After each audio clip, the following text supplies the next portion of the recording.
Hello coders, welcome back again to Pen and Paper. Let's solve LeetCode 76 minimum window substring.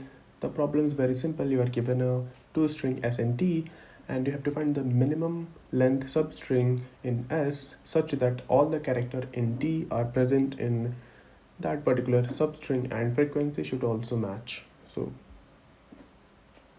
please go through the description and I hope कि आप इससे पहले सारे videos कर रखे हो. Still it's a very simple problem. तो basically हमें एक टी दे रखा है, एस दे रखा है एंड मुझे मिनिमम विंडो सबस्ट्रिंग बताना है जिसमें चारों के चारों कैरेक्टर आ रहे हों और इनकी फ्रीक्वेंसी मैच करनी चाहिए. फ्रीक्वेंसी मैच करने का मतलब था कि अगर मेरा ए 2 बार आ रखा है तो इसमें भी ए मेरा 2 बार आना चाहिए. That's all. तो अब हम इसके लिए सॉल्व करके देखते हैं. कैसे सॉल्व करेंगे? हाउ डू आइडेंटिफाई कि ये 2 पॉइंटर का प्रॉब्लम है. सी आप इसके सारे सबस्ट्रिंग निकाल लो एंड हर एक सबस्ट्रिंग में चेक करो कि जो सबसे कौन सा छोटा सबस्ट्रिंग है जिसमें सारे कैरेक्टर आ रहे हैं वो हमारा आंसर हो सकता है. दैट कैन टेक ऑप्टिमाइज करने के बाद O of n square solution. But क्या इससे बेटर कर सकते हैं? जब भी सबस्ट्रिंग निकालना हो, सवेरे निकालना हो, ओ ऑफ एन स्क्वायर सोल्यूशन हमेशा एग्जिस्ट करता है. सो अब इसको 2 पॉइंटर से करेंगे. ऑलरेडी हम देखिए ऑब्जर्व करेंगे तो पैटर्न 1 का प्रॉब्लम है, ये बताने की ज़रूरत नहीं है. अभी हमने इतने वीडियोस कर रखे हैं कि आपको देखते हैं समझ में आ जाना चाहिए था. तो इसको कैसे सॉल्व करूँगा? मैं एक एल और आर पॉइंटर 0 पे मेंटेन करूँगा एस के, क्योंकि ये तो कांस्टेंट होने वाला है. टी तो हमारा एज इट इज़ ही रहेगा. मुझे चेक करना है कि एस में स्मॉलेस्ट सब स्ट्रिंग जिसमें टी अपीयर होगा.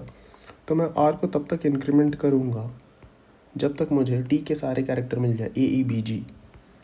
तो अगर आप देखोगे जब मैं आर यहाँ पे आया तो यहाँ पे मुझे एल आर के बीच में ए भी मिल गया, ई भी मिल गया, बी भी मिल गया और जी भी मिल गया. तो हो सकता है ये मेरा आंसर हो.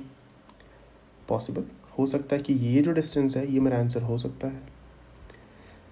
इसको मैं स्टोर कर लूँगा एक रिजल्ट में समथिंग कि हाँ ये एल लेंथ का मेरा जो भी नंबर है हो सकता है कि ये मेरा आंसर हो. अब मैं जैसी कंडीशन ट्रू हुआ मैं एल को इंक्रीमेंट करता हूँ, राइट. और नाउ जैसे मैंने एल को इंक्रीमेंट किया कंडीशन फॉल्स हो गया. कंडीशन फॉल्स हो गया तो मुझे अब मैं एल को अगर इंक्रीमेंट करूँगा तो अगेन कंडीशन फॉल्स ही रहेगा. तो मैं अब आर को इंक्रीमेंट करना स्टार्ट करूँगा और आर को तब तक इंक्रीमेंट करूँगा जब तक मेरा आंसर वापस से सही ना हो जाए. तो अब इस एल आर के बीच में देखोगे तो ए मिल गया, ई मिल गया, बी मिल गया और जी मिल गया. चारों कैरेक्टर मिल गए, राइट. तो अब मैं क्या करूँगा, इस आर पे एंड होने वाले देखूँगा एल को इंक्रीमेंट करके कि क्या और भी कोई छोटा सब स्ट्रिंग हो सकता है, और भी कोई छोटा सब स्ट्रिंग हो सकता है जो आर पे एंड हो रहा है और उसमें सारे कैरेक्टर अवेलेबल हो टी के. तो मैं एल को तब तक इंक्रीमेंट करूँगा जब तक मेरा कंडीशन ट्रू है. एल को तब तक इंक्रीमेंट करूँगा जब मुझे ए ई बी जी मिल रहा है. तो एल यहाँ तक क्या होगा, कंडीशन सेटिस्फाई होगा, राइट. क्योंकि यहाँ पे हमें क्या मिल रहा है, ए ई बी जी चारों के चारों कैरेक्टर मिल रहे हैं. तो ये हमारा सबसे स्मॉलेस्ट हो जाएगा ये लेंथ जिसमें कि टी अवेलेबल है. तो हम इसको स्टोर करा लेंगे, लेंथ को वापस अपडेट कर लेंगे and then again further r को इंक्रीमेंट करेंगे. समथिंग सेम पैटर्न हम बार बार फॉलो करेंगे जब तक आर हमारा एंड तक ना चला जाए. So that's all. अगर आप इसको पुराने वीडियोस कर रखे हो तो आपको ये क्वेश्चन बहुत इजी लग रहा होगा. इम्प्लीमेंटेशन या इट कैन बी डिफरेंट, सबका अपना अपना अलग अलग हो सकता है and I force you to solve it before seeing my implementation. So how will I solve it? What I'll do is simply, अब the thing is 2-3 चीज़ें इसमें सोचनी है कि आप इसको इम्प्लीमेंट कैसे करोगे. How will you find कि एल आर के बीच में जो कैरेक्टर हैं वो एग्जैक्टली टी के कैरेक्टर के इक्वल मैच कर रहे हैं कि नहीं कर रहे हैं, वो सबका अपना अपना हो सकता है. I'll go with मैं मैप क्रिएट कर लूँगा, एक अनऑर्डर्ड मैप क्रिएट कर लेता हूँ जो कि कैर एंड इंटीजर लेगा. एक को मैं एस बोल देता हूँ, 2 मैप बेसिकली क्रिएट करूँगा. आप इसकी जगह एरे बना सकते हो, कुछ और बना सकते हो, that's totally up to you. Unordered map char int, right. और सी टी हमेशा तो कांस्टेंट रहने वाला है. तो मैं क्या करूँगा, for auto c in t of c plus plus, मैं क्या करूँगा, टी के सारे कैरेक्टर का काउंट पहले ही निकाल लूँगा. And now what I will do is, एक मैं left pointer maintain as it is pattern 1 जो हम सॉल्व करते हैं हमेशा की तरह. एल एक मेंटेन करूँगा और मैं इसमें क्या करूँगा, एक इंडेक्स मेंटेन कर लेता हूँ और इनिशियली इसको 0 से इनिशियलाइज़ कर देता हूँ। इसको किसी से भी कर सकते हो, फ़र्क नहीं पड़ेगा, you will understand why. Now length will be, मैं इंट मैक्स असाइन कर देता हूँ इनिशियली, कि इनिशियली मैं लेंथ को इंट मैक्स मानता हूँ क्योंकि मुझे आंसर में दे रखा है कि अगर कोई आंसर एग्जिस्ट नहीं करता है तो आप एम्प्टी स्ट्रिंग रिटर्न कर दो। So what I will do is, अगर मुझे कोई ऐसा लेंथ वैलिड नहीं मिला तो मैं क्या करूँगा, एम्प्टी स्ट्रिंग रिटर्न कर दूंगा। एंड नाउ सिंपली हम क्या करेंगे, सिंपल जो हम पैटर्न 1 में करते हैं exactly as it is code यहाँ लिख देंगे।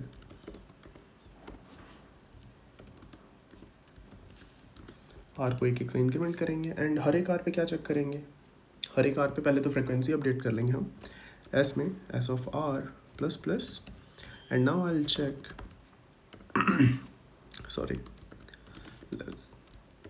Less than equal to r. And now what I will check here कि अगर देखो करेंटली एल से लेके आर तक, एल से आर तक अगर मुझे टी के सारे कैरेक्टर मिल रहे हैं तो मैं क्या करूँगा, एल को इंक्रीमेंट करता जाऊँगा, एल को इंक्रीमेंट करता जाऊँगा जब तक मेरा कंडीशन ट्रू हो रहा है। तो लेट्स मैंने चेक मेथड बना लिया जो कि एस और टी का फ्रिक्वेंसी लेगा और मुझे बताएगा कि क्या एल से आर के बीच में बेसिकली करेंट एस जो मैप है उसमें वो सारे कैरेक्टर हैं जो टी में अवेलेबल है। अगर ऐसा है तो आप एल को इंक्रीमेंट कर दो, एल को इंक्रीमेंट करो। सिर्फ इंक्रीमेंट करने से काम नहीं होगा, एस ऑफ एल को हमें डिक्रीमेंट भी करना होगा। अब अगर एक चीज़ सिंपली सोचो, इस लूप के अंदर है, इस लूप के अंदर अगर मैं इस लूप के अंदर, इसका मतलब क्या कि एक तो मेरा चेक कंडीशन ट्रू है, राइट, चेक कंडीशन ट्रू है, इसका क्या मतलब है कि एस में वो सारे कैरेक्टर अवेलेबल हैं जो टी में अवेलेबल हैं, तो हमें आंसर कहाँ मिलेगा, इस लूप का अंदर ही मिलेगा। तो मैं क्या करूँगा कि मैं सिंपली जो लेंथ स्टोर करके रखा हूँ ना, लेंथ अगर मेरा ग्रेटर देन है, right, r minus l plus 1 के, अगर ये ग्रेटर देन है तो मैं लेंथ को अपडेट कर दूँगा, that is r minus l plus 1 से, राइट। एंड देन मैं इंडेक्स भी सेट कर देता हूँ कि जो मेरा करंट स्ट्रिंग है वो कहाँ से स्टार्ट हो रहा है, दैट इज़ एल से स्टार्ट हो रहा है, लेफ्ट से, राइट, दैट्स ऑल। एंड इसके बाद हमें क्या करना होगा, बेसिकली रिटर्न क्या कर देंगे, हम यहाँ पे रिटर्न कर देंगे कि अगर मेरा लेंथ अपडेट हुआ है, मतलब मुझे एक बार तो ऐसा कुछ मिला, if length is equal to int max, जो मैंने इनिशियलाइज़ किया था, अगर इंट मैक्स है इसका मतलब एक बार भी मुझे ऐसा कोई सब स्ट्रिंग नहीं मिला इसमें जिसमें टी के सारे कैरेक्टर अवेलेबल होते, अदरवाइज यहाँ पे लेंथ अपडेट हो जाता। If that is the case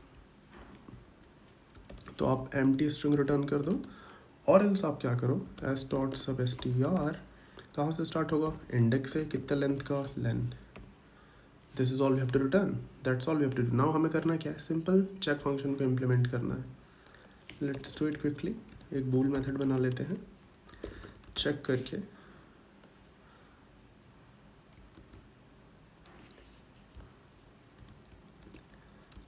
और एस टी, मे बी आप इसको बेटर नेम दे सकते हो,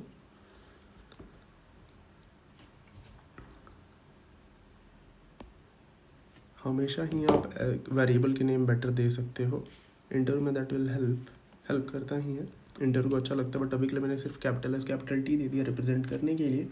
and how will I identify कि टी के सारे कैरेक्टर एस में अवेलेबल है कि नहीं, तो सिंपली मैं टी के और ऑटो एक्स इन टी इटरेट करूँगा और मैं चेक करूँगा इफ़ कि अगर S of x dot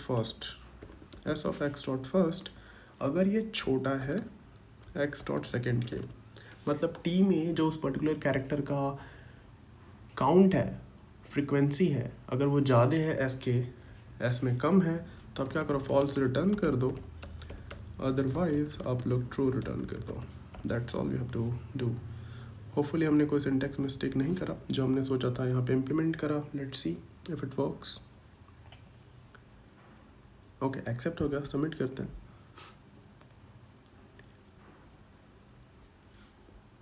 perfect, ये परफेक्टली एक्सेप्ट हो गया हमारा। इट सेज कि बीट 6.99%, इस पर कभी नहीं जाना है।